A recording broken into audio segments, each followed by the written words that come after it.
Welcome back to the Baddie Girls Book Club podcast channel. I'm Danielle. And I'm Stephanie. And we are two chatty baddies who love to talk about books. If you are new to our channel, we have been having an absolute blast connecting with different authors in the book community and are so excited to continue doing so. Okay, before we introduce our exciting new guest this week, let's talk about what we are currently reading. So I am still tandem reading. No surprise. It's a doozy. And I haven't gotten super far, but I'm maybe like 35% in both. And I feel like I'm in a good place. I'm at a good pace. I'm going strong. I'm really enjoying it so far. I still, again, agree with the perspective of I don't think I would have enjoyed Tower of Dawn without having the clips of Empire of Storms. So I am really loving the tandem read so far. I also just finished Love and Other Words. If you follow us on Instagram, you probably saw my little book review. If not, go check it out. And then I also finished The Wife Upstairs by Frida McFadden. I'm on a Frida McFadden free for all over here. When I start getting into her thrillers, I can't stop, and I'm like, okay, I'll just read this next. I was going to start a cute little romance, and I was like, no, I really just want another thriller, that instant gratification you get with the crazy plots and twists. I really enjoy, and this one is the controversial one that people have said is basically a copy paste of Verity. Now, I listened to Verity probably 4 or 5 years ago now. I did buy the physical book, so I want to read that pretty soon because I can't remember exact specifics. Definitely similar plot lines, but I feel like there was enough differences for me. And Frida's even said, no, I did not read Verity before I wrote this, but amazing that, great for Colleen Hoover. She wrote a wonderful book. I wrote a wonderful book, but people are throwing some shade on her for that. I'm neutral. I still love Frida, although that might change because I'm now listening to The Teacher, and it's a little cringy. If you've read it, let me know what you think about it. I am just struggling a little bit with it, and it's also another controversial one. We love our girl Frida. She really stirs the pot. So that's what I'm reading. There's also another author who I compare to Frida McFadden, Kirsten Modulin. She writes a very similar pacing and vibe to Frida, that I really, really enjoy. And it's the same quick 250 tops, 300 pages that you can just get done in 2 days, 3 days. I love it. I listen to the audios in 1 to 2 days easily. Yeah. I'm also a 1.3 speed girl. Don't come for me. I talk fast and I listen fast. All right, Steph, tell us what you're reading. We're dying to know how your last few weeks went of reading. Yes, the last time we spoke, I was 50 pages out from finishing Crown of Midnight. I finished. My jaw was on the floor, even though I already knew. I didn't know. Okay, I knew the thing that happens in Crown of Midnight, but I didn't know when it was coming. So, woo! Okay, I finished that. Now I'm into Assassin's Blade. I think similar to what a lot of people have been saying online, once you finish Crown of Midnight, it's really, really hard to take yourself out of the story and then to read the all of the different mini novellas that make up Assassin's Blade. So I'm getting through it. I'm enjoying it. I think it's really interesting to hear the backstory that goes in after you've read 1 and 2. I'm not telling people what order to read it in, but if you're in this place of analysis paralysis with where to start, just know SJM has put that as the preferred reading order. So, Yes. You do you. The queen has spoken. Okay, the queen has spoken. She has told us. So I'm about halfway through that. Again, kind of coasting through it. I'm savoring it. I'm reading it slowly. Maybe 2 to 3 chapters a night. It's going great.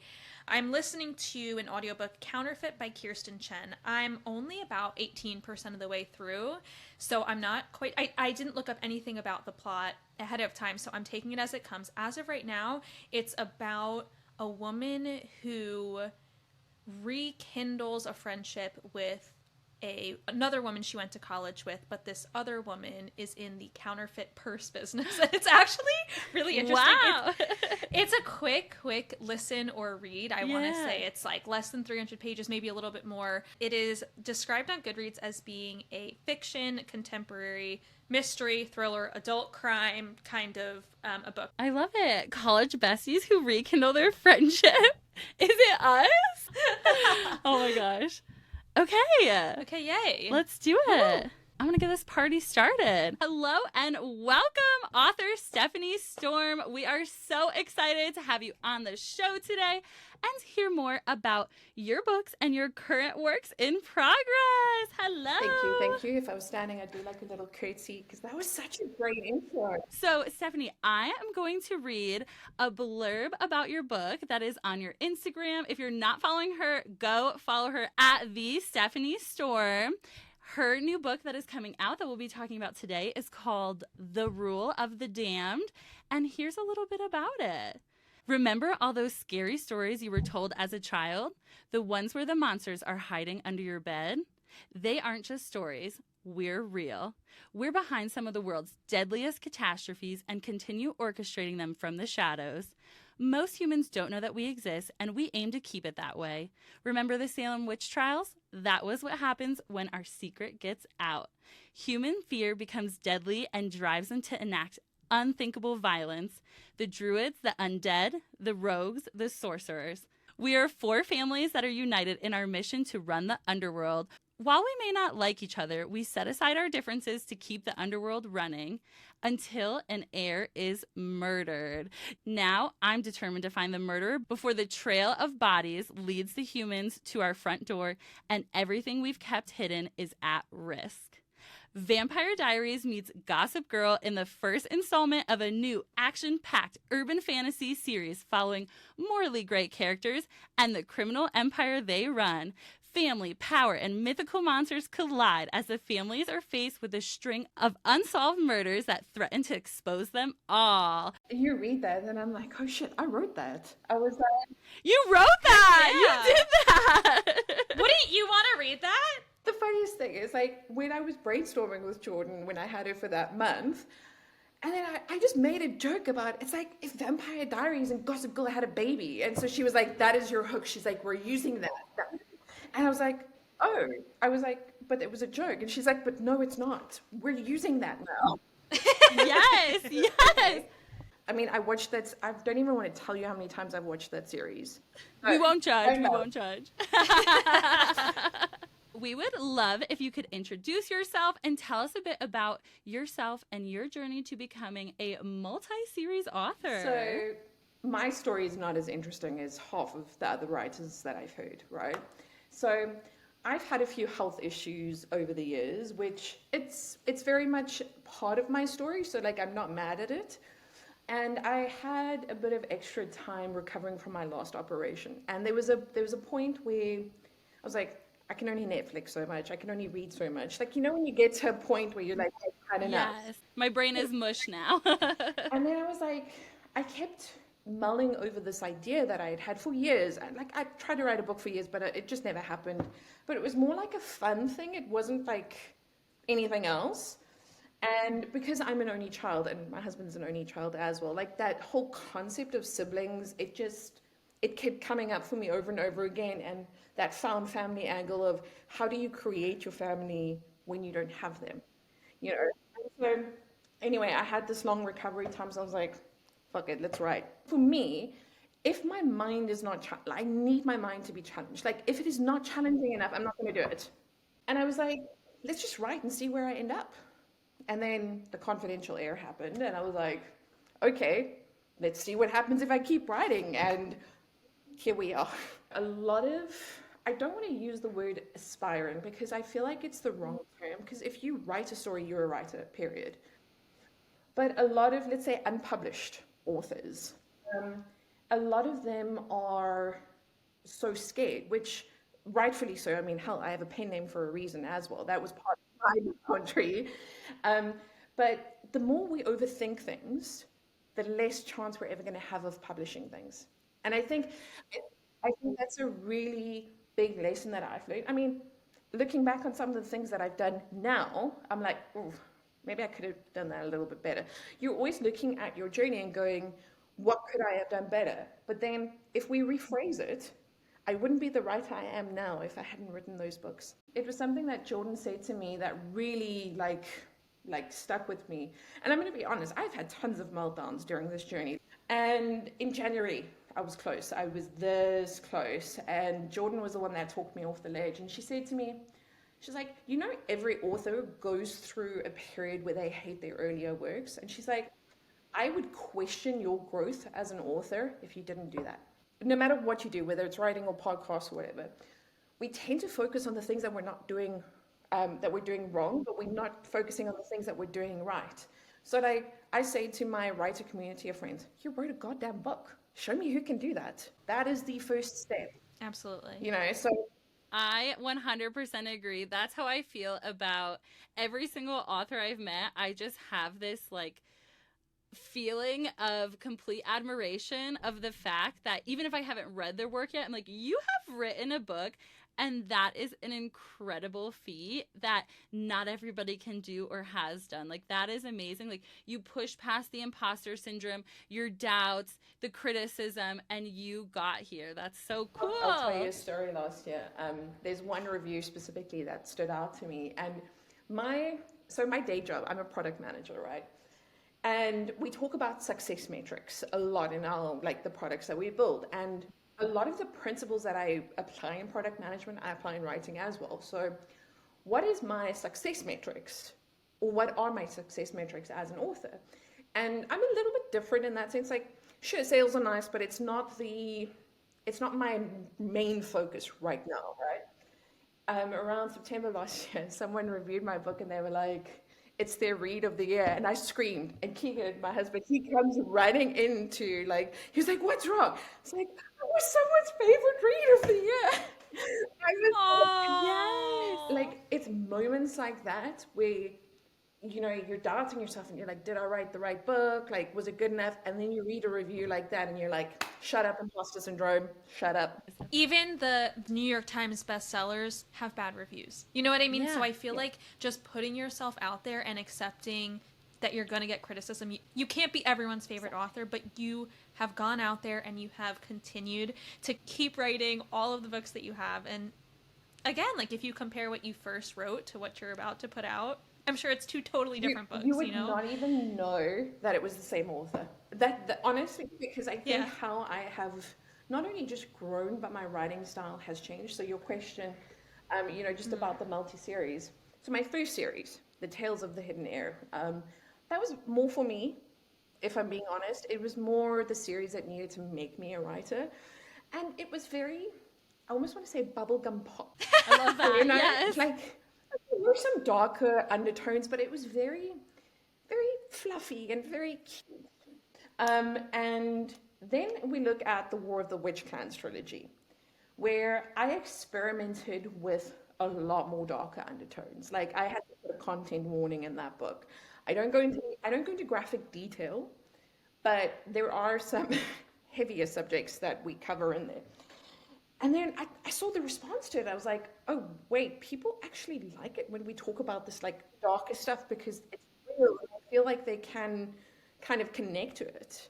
For me personally, if I'm reading a book, if you're not getting at least one strong emotion out of me, I'm not interested. I love that. I feel things so strongly, and which is why I feel like reading is just the perfect hobby for me. Everything, it's my whole personality right now, and hopefully will forever be, because I love feeling every emotion in one book. It's just, for an author, from one page to take you through one emotion, and then the next page you're feeling something totally different, is just amazing. And that's why writing is such an art form. Like, that is art you are creating. It really is. I want to circle back real quick about your name. It's a pen name, which we just learned. Can you tell us and our listeners a little bit about pen names to begin with, why you decided on one, how you landed on this one? Because I can't picture you anything but Stephanie Storm. So that's who you are to us. When my mom found out she was pregnant with me, she had two names in mind. Stephanie was one of them. My real name was the other one. And she said when I was born, immediately I looked like my real name. And then when I was deciding if I wanted to publish under my real name, I was like, maybe not the best idea, you know, because I have some bigger clients. It's really just to give myself a little bit of privacy so that I can have a private life, but I can also have my author life. So yeah.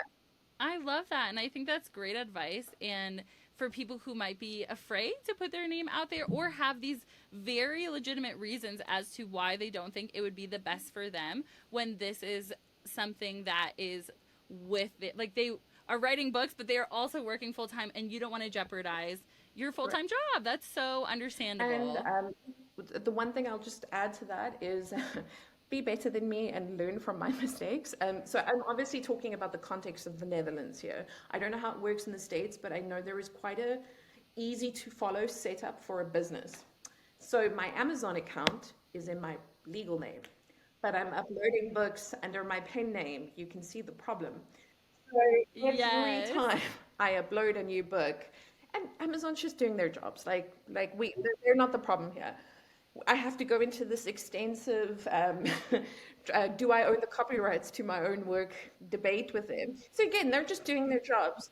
So if you do go the pen name route, make sure that you have the proof that you do own the copyrights to your work. Interesting. That's so smart. I would never have thought Well, of that. me neither. This is what we learn. We live and learn. We're teaching here.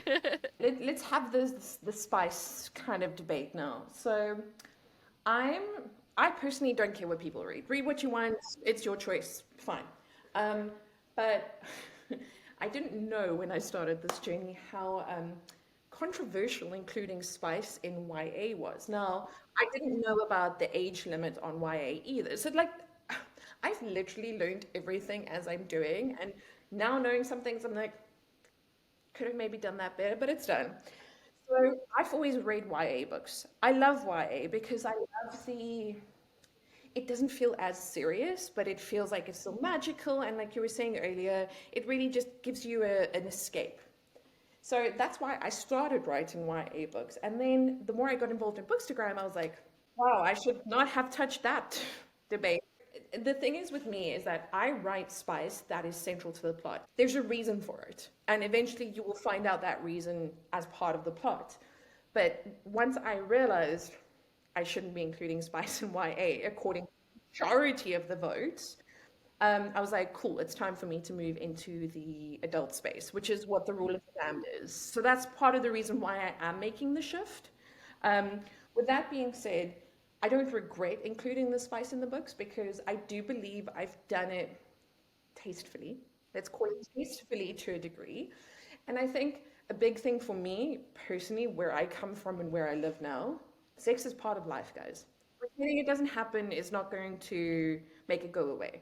So we either have a healthy conversation about it, which is very much how the Dutch approach things, which I love, and have a conversation about it and ask questions and educate yourself instead of shaming people for it. So I'm okay with it.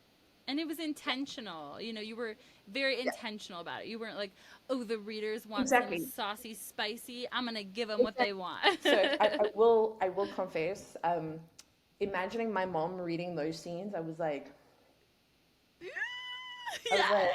Yeah. let's just turn that down just a little bit. Yeah.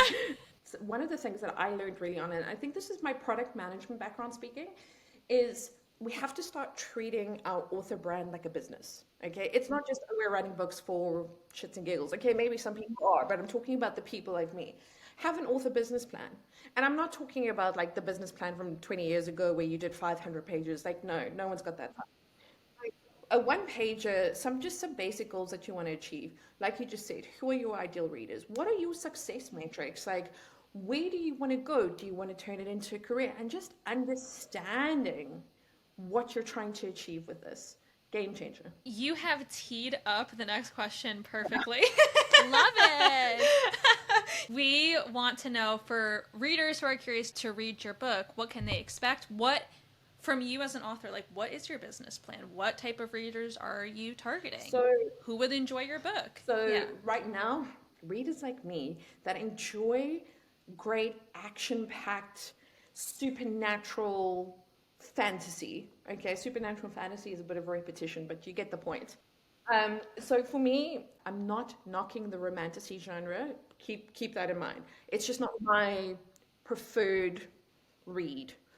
So I like it when things happen. I don't want this, oh, he's my longing, fated. like, I'm not interested. Okay. Will I read it? Yes, but like, give me some action, like, are we going on a heist? Are we going to take over the world? Like, things need to happen.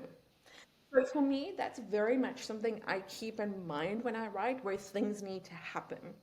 Um, and that's why I try and really place an emphasis on writing action-packed fantasy. And now, while I'm doing my second round of self-edits for Rule of the Damned, it was an observation I made during the first round of self-edits. It's that there wasn't enough action. I was like, cool, let's change it up. Let's make some spicy things happen. Not spicy, but other Yes. spicy. How many books are you currently working through? So that's a great question, because I have this problem of, I get ideas and then I go, oh, I like this. And then I go, but wait, that would be a great series. And then I'm like, oh, but wait, is this name available? Fast forward to, I actually wrote it. I have 5 series planned. So I've written one, that was the Tales of the Hidden Era. War of the Witch Clans I will finish next. That's the second series. The third series is the Titan Syndicate saga, which is the Rule of the Damned. That's the new one I'm starting. And then I also have 2 more planned, which I need to write at some stage, which we'll see. Oh my goodness. We'll see. Yeah, so I'm really excited about the one, The Sins of the Half-Blood. Okay. That's going to be another urban kind of fantasy. Think Yes. Criminal Minds meets SWAT. Okay. Think along like a Ooh. really like psychological mind. We love that. We're thriller Yeah. girls. So that's I know I'm gonna write that series next, but before I start that one, I have to finish one. So that's kind of where I'm going. And then we have the Watery Crown collection, which I actually outlined the first book last year, but I'm not feeling as called to write it as the other one. So I'm like, okay, we'll leave that until we have no series left, and then I'll come back to that. So yeah, Yeah. It's like, instead of mood reading, it's mood 100%. writing. You're like, I'm in the mood for this, Yeah. and I have to follow my heart. Have you heard authors say you let the characters take over? Oh no, but I love Well, that. cool. Let me introduce you to this concept, okay? So you, at least for me, you create your character, and let's use Yeah. Jude. You read about Jude, okay? Yeah. Yes. So do a little bit of a bio. What does she look like? What's her behavior? What does she feel like? You actually treat her as a person, okay? Like, she's a person. She's a Yeah. friend that you would hang out with, kind of thing. Sounds a little bit crazy if I say it out loud, but I'm an author, so I'm going to go with it. No, I love it. Then when you start writing, at least from her point of view, then you go, well, what would you do if she was in this situation? And you let her take over. That's you let the characters take over, because if you keep trying to think about it from your perspective, then it's not a true reflection of how the character is telling their story. And one of my characters is more of an anxious type of character. Now, that is not something I struggle with as, like, me as a person, but when I started mapping out what does that character look like, it was something that kept coming up over and over again. And he's anxious because of the situation he's been placed on and the amount of pressure on his shoulders. And that's what's triggering that anxiety to keep coming up.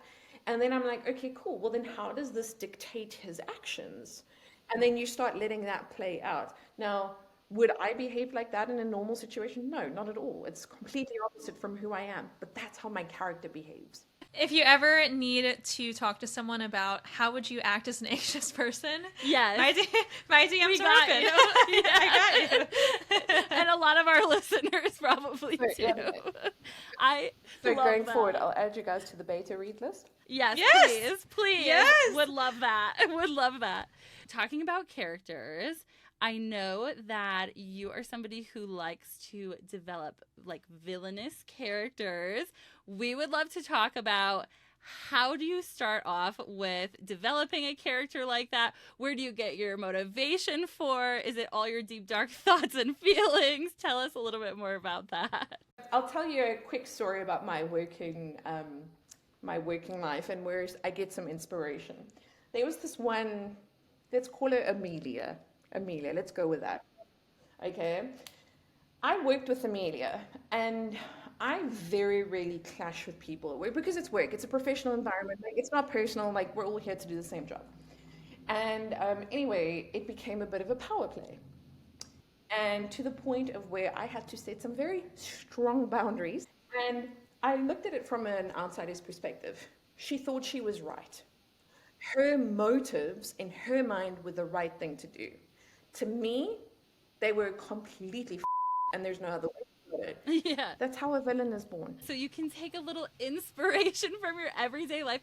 I feel like that's a really healthy, like, therapeutic way to deal with your frustration of everyday life. I'm going to use this for good. It's like a positive spin. So my friends even know now, if someone pisses them off, they message me and they tell me a little bit about the person and they can count on that being a villain in a future book. Because I was like, I love it. Like, why not?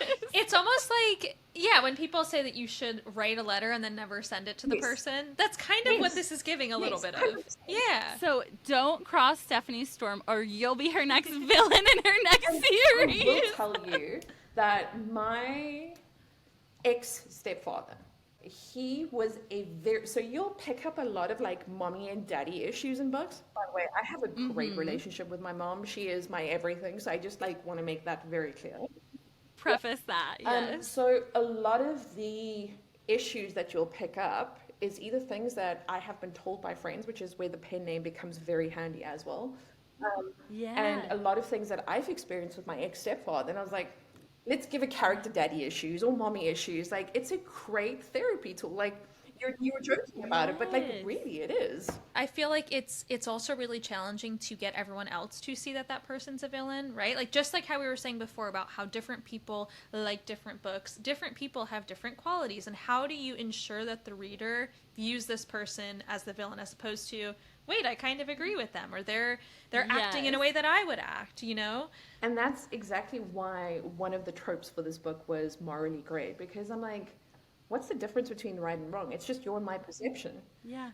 You might completely resonate with this character's actions. That's really what I wanted to do with this book, is that while we have right and wrong things, like don't murder someone because that's wrong, like everyone knows that, there are other actions that you sometimes question, like, oh, well, I actually kind of get why they did that, because look what happened there. Like, it makes sense. Right. Let me tell you, there's a couple of scenes in this book where I was like my heart actually dropped a little bit. Like, you know, we talk about how authors put their characters through like the ringer, and like, I really did that to some of the characters, and I was like, I'm so sorry. Sorry about this as you're writing it. Well, I'm excited to get to those parts, and I also really enjoy reading a book where I'm like, I know we're supposed to hate this person, Nesta, but I really like them. I resonate, and I know we were supposed to feel that way, but I think this happens a lot, and even in like book reviews that I hear other social media people, you know, speak about, and when they say like, oh, this was actually like supposed to be the bad character that we were supposed to hate, but I kind of like them. I love having opinions that differ from everybody else's sometimes. I feel like sometimes I'll have like my favorite male main character, and then I'll go on to social media and I see someone else being like, ew, that, like, I could never look at all these disgusting this and that, he's so toxic, and I'm like, oh, okay. Teach their own.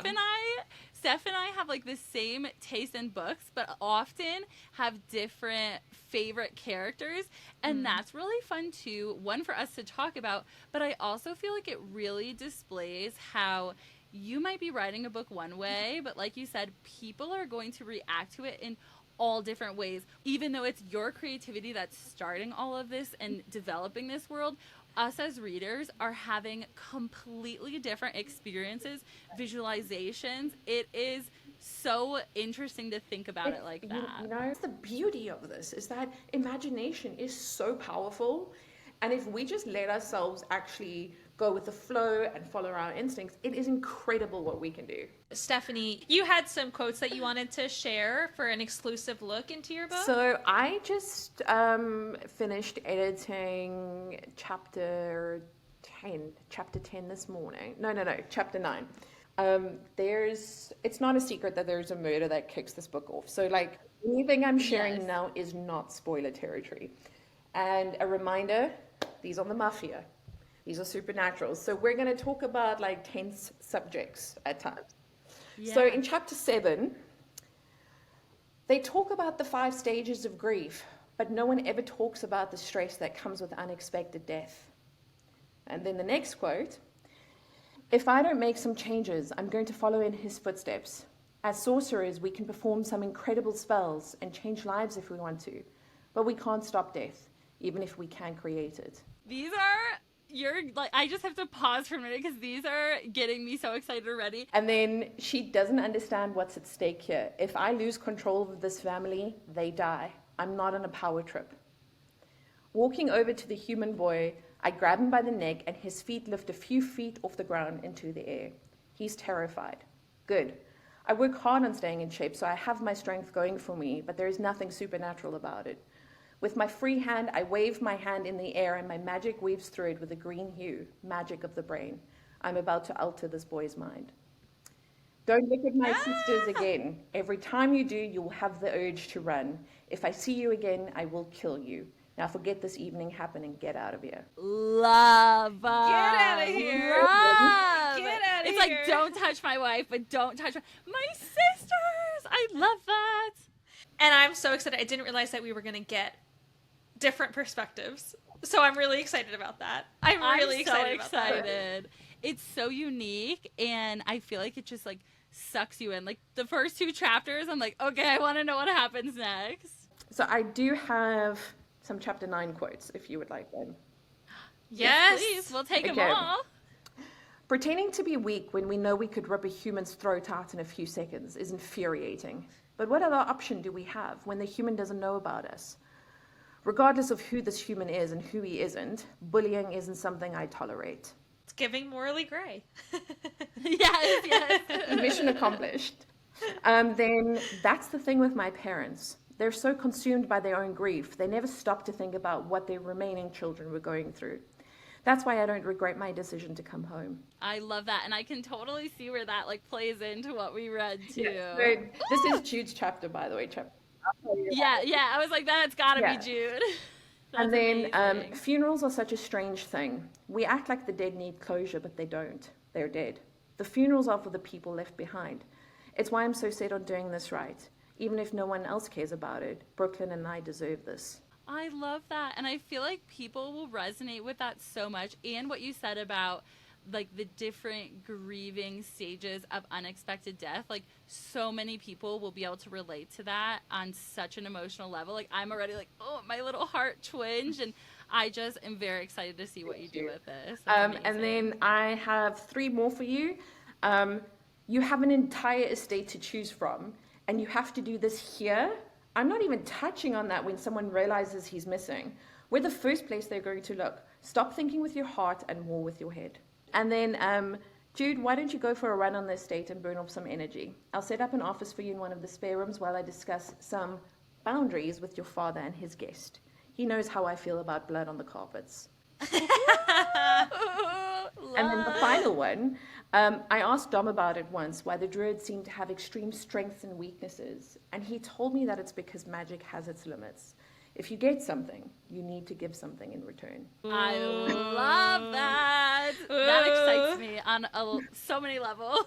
So- Well, thank you so much for sharing those with us. You've got me way too excited now. You need to give us the full copy so we can read it. We're ready. You know what? I didn't know that betas were a thing until I was halfway through the deception. I know. And this is Yeah. like, it's actually one of the things that Courtney like educated me on. And I was like, I better Yes. get right on that. So In the same vein of that, we're speaking of learning things as an author.